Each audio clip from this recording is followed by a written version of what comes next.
हरियाणा भारत का पहले नंबर का राज्य है जो बेरोजगारी में नंबर 1 है। शायद आपको ये बात भी नहीं पता होगी कि हरियाणा से सबसे ज्यादा महिलाएं लापता हैं, लेकिन वहां के मुख्यमंत्री महिलाओं को ढूंढने में और नौजवानों को रोजगार दिलाने में दोनों ही कार्यों में असफल रहे हैं। और जिस तरीके से हरियाणा के नूह में के मेवात में दंगे भड़काने की भी कोशिश करी थी वो आपने देखा था। उसके बाद जो किसानों की जाटों की जो महापंचायत हुई, जाट और किसान सब एक हुए, मुस्लिम हिंदू सिख ईसाई सब एक साथ हुए, जिस कारण हरियाणा के अंदर दंगे रुके। भारतीय जनता पार्टी हरियाणा के अंदर चुनाव लड़ने के लिए कोई मुद्दा नहीं ढूंढ पा रही है, क्योंकि बीजेपी के मुद्दे एजुकेशन, हेल्थ और डेवलपमेंट तो है नहीं। आप मुझे बता दीजिए कि कब देश के प्रधानमंत्री खड़े होकर शिक्षा पे चर्चा करते हैं, कब देश के प्रधानमंत्री एजुकेशन पे, डेवलपमेंट पे चर्चा करते हैं, हेल्थ पे चर्चा करते हैं। प्रधानमंत्री की जो चर्चा होती है या तो कांग्रेस को लेकर होती है, या विपक्ष को लेकर होती है, या नेहरू को लेकर होती है। बस इसी चीज को लेकर प्रधानमंत्री की चर्चा होती है। प्रधानमंत्री ये नहीं बताते कि उन्होंने क्या काम किया है। पिछले 10 साल के अंदर हरियाणा के अंदर भारतीय जनता पार्टी की सरकार है। कोई मुझे बता दे हरियाणा का बीजेपी का नेता कि हरियाणा के लिए ये काम हुआ है या किसानों को ये सुविधा मिली। खट्टर कह तो रहे हैं विकास ही विकास हुआ है, 9.5 साल मैंने किया, 5 महीने से मैं वही तो बता रहा हूँ। अगर विकास हुआ, खट्टर जी, विकास हुआ या नहीं हुआ ये तो मुझे पता नहीं। अगर विकास हुआ होता तो मुझे तो लगता नहीं कि आपको हटाने की जरूरत पड़ती।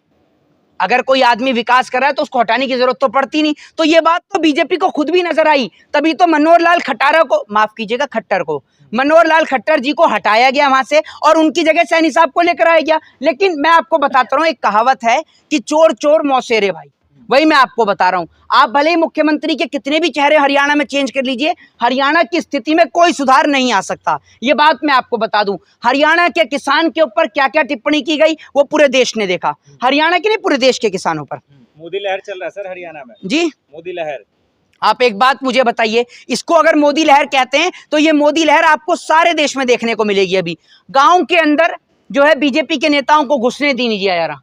वोट मांगना तो दूर की बात, घुसने नहीं दिया जा रहा। जो स्थिति इनकी पंजाब में हुई, अब पंजाब से लगे हरियाणा के अंदर में भी वही इनकी स्थिति हो रही है। और आपको बता दूं, आने वाले वक्त में महाराष्ट्र के चुनाव में भी इनकी यही स्थिति होगी, दिल्ली में भी इनकी यही स्थिति होगी। ये लाख और अनेक कोशिश और प्रयास कर लें कि हिंदू मुसलमान के जरिए वोट हासिल कर लेंगे, जनता को लड़ाकर वोट हासिल कर लेंगे, मुसलमान के खिलाफ जहर घोलकर वोट हासिल कर लेंगे, तो ये इनकी एक बिल्कुल गलतफहमी है और गलत सोच है। लेकिन पहलवान विनेश फोगाट भी चुनाव लड़ रही हैं, बृजभूषण कह रहे हैं, कंगना भी कह रही हैं, जा रहे हैं प्रचार करने उनके खिलाफ में।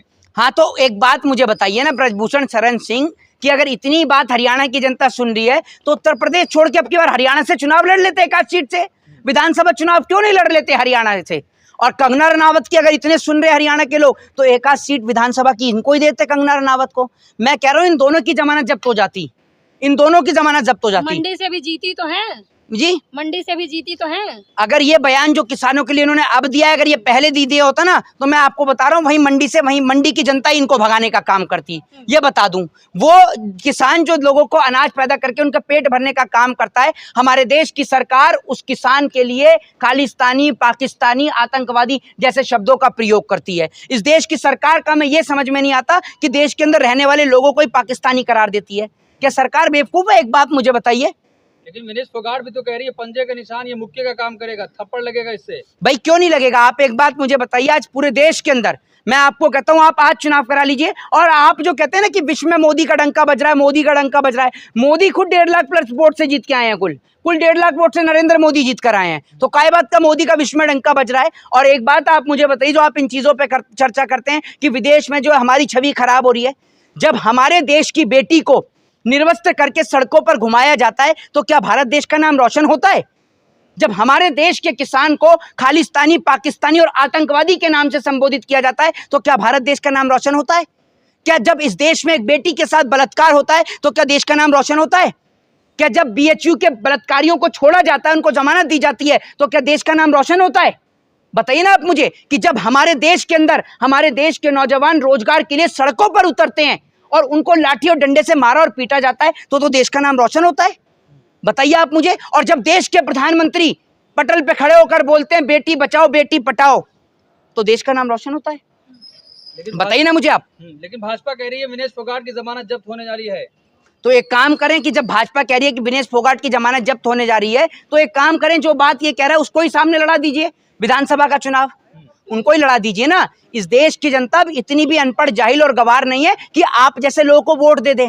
आपको तो कंडक्टर बस की टिकट देना पसंद ना करे, आप तो टिकट मांगने की बात करें, चुनाव लड़ने की बात करें, जनता का वोट लेने की बात कर रहे हैं। अरे दावा करें 3/3 हमारा, 1 में बंटवारा है।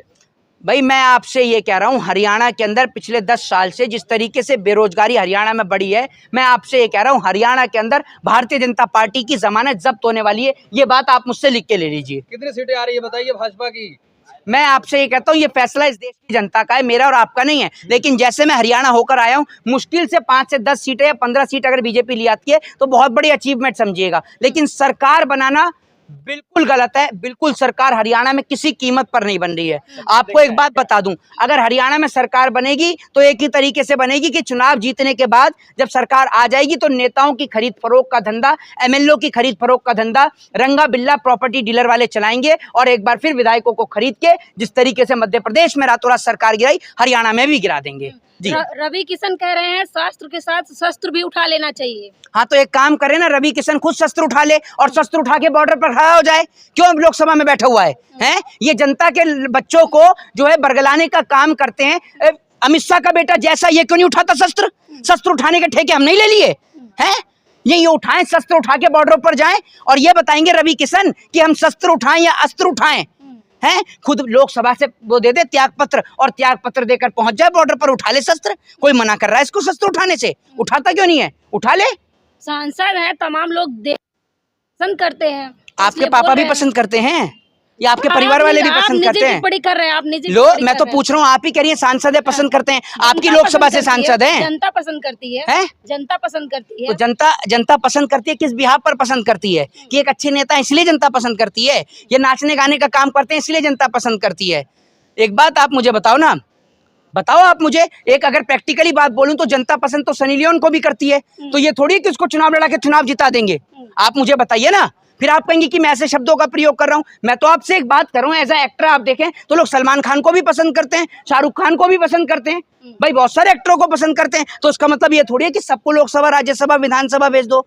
भाई जो व्यक्ति उसके काबिलियत रखता है। अब सलमान खान सबको फिल्मों में अच्छे लगते हैं तो लोग फिल्म में उनको देखना पसंद करते हैं। मोदी को पसंद नहीं करते आप? जी, मोदी को पसंद नहीं करते? भाई मोदी जी को तो पूरा देश में कोई पसंद नहीं करता। आप मुझे बता दीजिए ना, ऐसे मोदी बने हुए पीएम? किसे? मोदी जी। अब ये क्या पता है किसी को कि मोदी जी को असली में जनता ने वोट दिया या बेमानी के दम पर जीते हैं? ये भी तो नहीं पता, क्योंकि हमने तो अपनी आंखों से चंडीगढ़ का मेयर का चुनाव देखा था। जब एक छोटे से मेयर का चुनाव जीतने की औकात भाजपा की नहीं है तो लोकसभा कहां से जीतेगी? मुझे तो लगता है बेमानी के दम पर ही जीती हुई है। लेकिन आप कह रहे हैं जमानत जब्त होगी, मीडिया सर्वे कह रहा है कांग्रेस कहीं नहीं है, पूरे हरियाणा में पिछड़ रही है। अरे तो मीडिया किसको दिखाएगी? मीडिया, एक बात आप मुझे बताइए, एक बच्चा कभी अपने बाप की बुराई कर सकता है? बताइए आप मुझे, कर सकता है क्या? तो वही आदत है मीडिया की। तो मीडिया के पिताजी कौन है? मीडिया, अब मैं आपको बता दूं, मीडिया तमाम मीडिया की नहीं, मैं गोदी मीडिया की बात कर रहा हूँ जो सरकार की गुलामी करती है। उसमें आप अपने आप को इंक्लूडेड ना करें। और वो जो तमाम निष्पक्ष पत्रकार जो जनता की आवाज को उठाने का काम करते हैं उनके लिए नहीं कह रहा मैं उसकी बात कर रहा हूँ। वो गोदी मीडिया जो ये कहती है कि नरेंद्र मोदी हर जगह आ रहे हैं, तो वो मोदी के खिलाफ तो दिखाई नहीं सकती है। सीधी सी बात है। क्यों नहीं दिख रहा आपको? जी, चमकता हुआ हरियाणा क्यों नहीं दिख रहा? अरे चमकता हुआ अगर हरियाणा दिख रहा होता तो वहां के नौजवानों से जाकर पूछिए कि क्यों वो बेरोजगारी से जूझ रहे हैं। बताइए ना आप मुझे, क्यों जूझ रहे हैं बेरोजगारी से? आप इस बात को डिनाई करें, मेरे को लाके दिखाएं प्रूफ कि हरियाणा में बेरोजगारी नहीं है। बताइए ना आप मुझे, सबसे ज्यादा बेरोजगारी हरियाणा में, सबसे ज्यादा बेरोजगार युवा जो है वो हरियाणा में घूम रहे हैं, उस पर आप मना कर देंगे? 10 साल से सरकार है सर। हाँ, तो 10 साल से सरकार है, तभी तो अभी एक बार और मौका दे देंगे ना तो हरियाणा की जनता को ये समझ लो बेचने में कोई कसर नहीं छोड़ेगा। ये आदमी बेच के छोड़ देगा हरियाणा की जनता को। कह रहे हैं कि विनेश पहले से ये चाल थी कांग्रेस की, उन्हें चुनाव लड़ना था, ये नौटंकी थी, धरना प्रदर्शन। अच्छा, ये तो शतरंज चल रही है ना, यहाँ चालें चल रही हैं, है ना। आप ही एक सत्यवादी हरिश्चंद्र, बाकी तो सारे के सारे झूठे हैं। एक आप ही सत्य हैं। अगर आप ही इतने सत्य हैं तो विनेश फोगाट के सामने आप ही चुनाव लड़ लीजिए। अगर आपको इतना ही पता है विनेश फोगाट का, वो विनेश फोगाट जो वहां पर ये भी कह देंगे, ये तो ये भी कह सकते हैं कि ये भी प्री प्लान था, इसने अपना वेट खुद ही बढ़ाया था वहां से जो है ओलंपिक से हारकर यहाँ पर आकर चुनाव लड़ने के लिए, है ना। ये भी कह दीजिए आप। हम थोड़ी कह रहे हैं तो ब्रजभूषण कह रहे हैं, आप उनसे सवाल क्यों नहीं करते हैं? तो आप इतने गुस्से में क्यों बोल रही हैं? मैं प्यार से ही बोल सकती हूँ, मैं बहरा थोड़ी जो इतना चिल्ला रही हैं। आराम से बोलिए इस बात को। जी, हरियाणा में कांग्रेस का मुकाबला कांग्रेस से है? कांग्रेस का मुकाबला कांग्रेस से ही हो रहा है। नहीं, क्यों है? कैसे है? कैसे है? नहीं बताइए ना कैसे है? कांग्रेस कई गुटों में जंग चल रहा है, आपस में लड़ाई चल रही है कांग्रेस की। संजय जी का बन नहीं रहा। अच्छा, तो एक बात आप मुझे बताइए, भाजपा में तो बहुत अच्छी बन रही है। भाजपा में भी तो योगी आदित्यनाथ की और नरेंद्र मोदी की नहीं बनती, आरएसएस की भी नहीं बन रही है अभी। तो उसके लिए तो कभी आपने चर्चा नहीं करी। लेकिन आपको एक बात बता दूं, रणदीप सिंह सुरजेवाला हो, हुड्डा जी हो, चाहे फिर वो आपका कुमारी शैलजा हो, हैं तो तीनों सब कांग्रेस के ही। जो वोट डलेगा तो कांग्रेस को ही तो डलेगा या अलग अलग पार्टियों को डलेगा, ये तो आप मुझे बताइए। तो ये तो सिर्फ कहने की बात है, कांग्रेस के वोट का पोलराइजेशन करने की बात है। बाकी हरियाणा की जनता का एक ही निशान है, एक ही जगह पर हरियाणा की जनता को वोट डालना है इस बार, ताकि वो अपने बच्चों का भविष्य बचा इतने सके। सालों तक जी, किसान आंदोलन चला, उसका असर होगा कि नहीं इस चुनाव में? क्यों नहीं होगा। और आप ये, मैं एक बात को आपको बता रहा हूं, चलिए एक बार को किसान आंदोलन की आप बात कर रहे हैं, लेकिन क्या हरियाणा की जनता ये भी भूल जाएगी कि अभी कंगना रनावत ने किसानों के लिए कैसे शब्दों का इस्तेमाल किया? बताइए ना आप मुझे। जिस महिला को देश के अन्नदाता, देश के किसान से बात करने की तमीज नहीं है कि उनके लिए कैसे और किस प्रकार के शब्दों का प्रयोग किया जाता है, देश का दुर्भाग्य है कि वो महिला इस देश की पार्लियामेंट में बैठती है। जय हिंद, जय भारत, वंदे मातरम।